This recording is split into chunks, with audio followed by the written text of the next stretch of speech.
Did Warzone just completely change the trajectory of COD for this generation? So let's be clear, COD as a franchise has continued to be successful for over a decade, dominating the space with very successful financial games each year. And while Modern Warfare apparently did sell well, Activision since Black Ops 3 have been going out of their way to come up with really unique metrics to quantify their game's success. They're a publicly traded company, and so each of their quarterly investor earnings calls are built around little cheerleading metrics like this. Modern Warfare sales pass 1 billion, biggest Call of Duty of the generation. Or Modern Warfare selling faster than Black Ops 4 during its first month. You can't just really go out there and Google copies sold anymore, because those numbers are a closely guarded secret. Rather, you get these engagement metrics like faster than Black Ops 4 during its first month, or biggest of this generation. Well, this generation was Black Ops 3, 4, and World War II. However, you used to be able to look these numbers up. Ever since Black Ops 3 onward, Activision has been quite cautious with how it discloses the actual numbers of copies sold for their game. That was until the release of Warzone, their free-to-play, for everybody Battle Royale mode. In just 10 days, Warzone accumulated over 30 million registered players. And that's a big deal. It echoes the success of Apex Legends, which had 10 million players in the first week, and then 50 million by the end of its first month, if you guys remember that. Now, Modern Warfare wasn't like a failure. It was received quite well by critics, with overall positive reception for the refreshed campaign, tons of customization options, and the new take on multiplayer. However, poor launch maps stifled the game for many players at launch, alongside a pretty lackluster Spec Ops mode. So keeping that 30 million number in mind, let's shift over to Statista's list of the top-selling Call of Duty games worldwide as of last October. You have Black Ops, Modern Warfare 3, and Black Ops 2 up there near the 30 million mark. Past that point, it's kind of all over the place in terms of the numbers. I really would have thought Modern Warfare 2 was a little bit higher up on that list, but overall you can see this franchise has been killing it for a long time. Think about Warzone, though, and what it did for COD on the whole, in terms of the harder to measure things, such as Twitch popularity or trendiness on YouTube, or just the general talk of the town, right? I feel like Warzone has absolutely brought the game back to the forefront of many people's experiences. I enjoyed the game when it launched last fall, but let's be real, it's not something that I've been playing consistently until Warzone came back out, and sort of reinvigorated the game as a whole.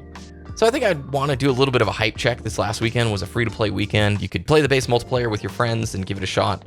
It's their chance to try and get new people involved with the base game of Modern Warfare beyond just Warzone. And overall, I would say, yeah, the game has evolved quite a bit in the last 6 months in terms of new maps being added. Most of them are Call of Duty 4 map remakes. In fact, we're apparently in Season 3 going to get Backlot, Village, alongside Modern Warfare 2 maps that are going to be making their way into Modern Warfare 2019.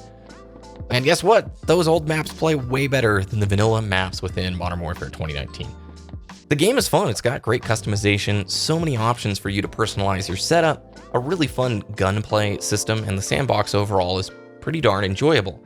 The things that were holding the game back, the vanilla maps, the weird choices they have around skill-based matchmaking, they sometimes create a unique pairing that causes a really boring play style to be materialized. And I found myself this weekend loving every single match on the old school COD 4 maps and getting frustrated usually with some of the play styles inherent with the vanilla maps. The vanilla maps just have so many sightlines and lack a general flow that is almost always apparent with most Call of Duty maps.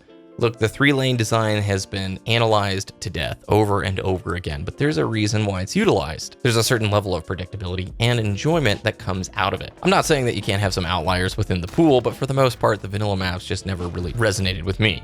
But after a full weekend with the game and enjoying that base multiplayer mode once again, there's a few things that emerged that I didn't really notice back when the game launched. There is an annoying amount of microtransactions in this game. I'm all for supporting the game and supporting the developers, but Activision seems to have put every monetization model possible within this game. You have a $60 base title. Granted, it comes with a multiplayer, Spec Ops, and campaign, but you also have a battle pass system on top of it, and a ton of microtransactions. I mean, go navigate to the store. It is ridiculous. Plenty of this stuff looks amazing, don't get me wrong, but it definitely feels like an Activision game where all of the popular current monetization models are in place here.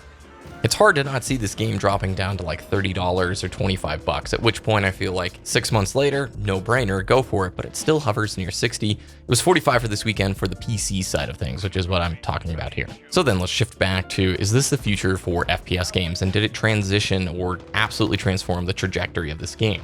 Think about Modern Warfare's viewership numbers on Twitch. It really declined quite dramatically in January. Now, Twitch is not a one-to-one indicator of success for a title, but it does do a fairly decent job of communicating what trend is riding the wave right now.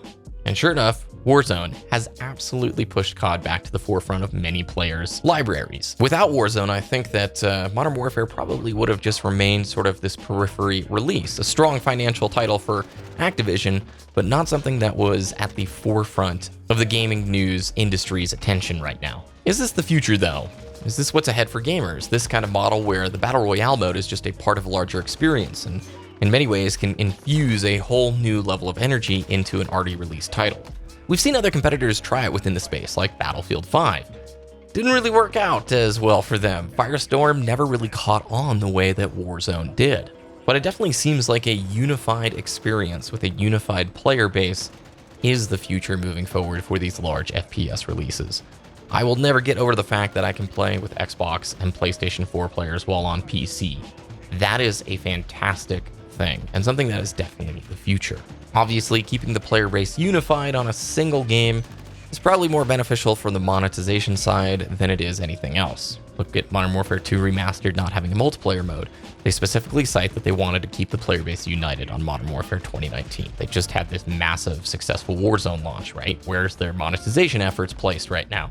Modern Warfare 2019. So there are some pros and cons to this whole approach. But I would definitely argue, had Warzone not released and had this kind of success, Call of Duty this generation, I think, would still sort of be looking for its new identity. Modern Warfare was a firm, good launch for them, but it definitely didn't bring COD right into the limelight the way that Warzone did. I mean, think back to map packs, okay? You'd have the initial launch of your game, and then a map pack would release 3 months later. Those map packs never would draw the kind of attention that we see now from the launches of these new modes like Warzone. We're living in interesting times indeed, my friends. If you're an FPS fan, you're getting to experience right now developers and publishers looking for a way to evolve and change what is normal. And I'd love to know what you think the future is for these games. Will we see more titles going for that unified experience? The games as a service model in essence. And if so, what does that look like as we move into the next console generation? Let me know what you think about it down in the comments below. If you guys enjoyed this video, subscribe to the channel. Thanks for watching and have a great start to your week. I'll see you again next time.